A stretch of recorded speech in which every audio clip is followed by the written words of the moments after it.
So there in this festival, Cheval Passion in Avignon, we rent a place, and in this place we can show our Kyrgyz culture from the Pamir. So we have an exhibition with handicraft, all connected with horse, so it's horse-related handicraft. There is a musician, Kyrgyz one, who can play some kumus.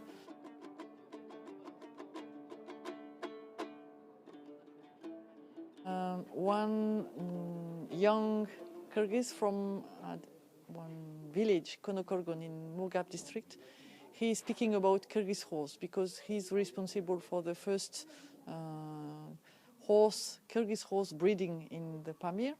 So now he's just speaking about why to save and to safeguard this horse and how is this horse, and many people is very interesting in that special horse that they didn't hear before about this horse. We present, of course, saddle, yurt. There is a small yurt they did in Rankul. It's a yurt 1 meter large, but they did exactly like a true yurt, but it's a yurt in miniature.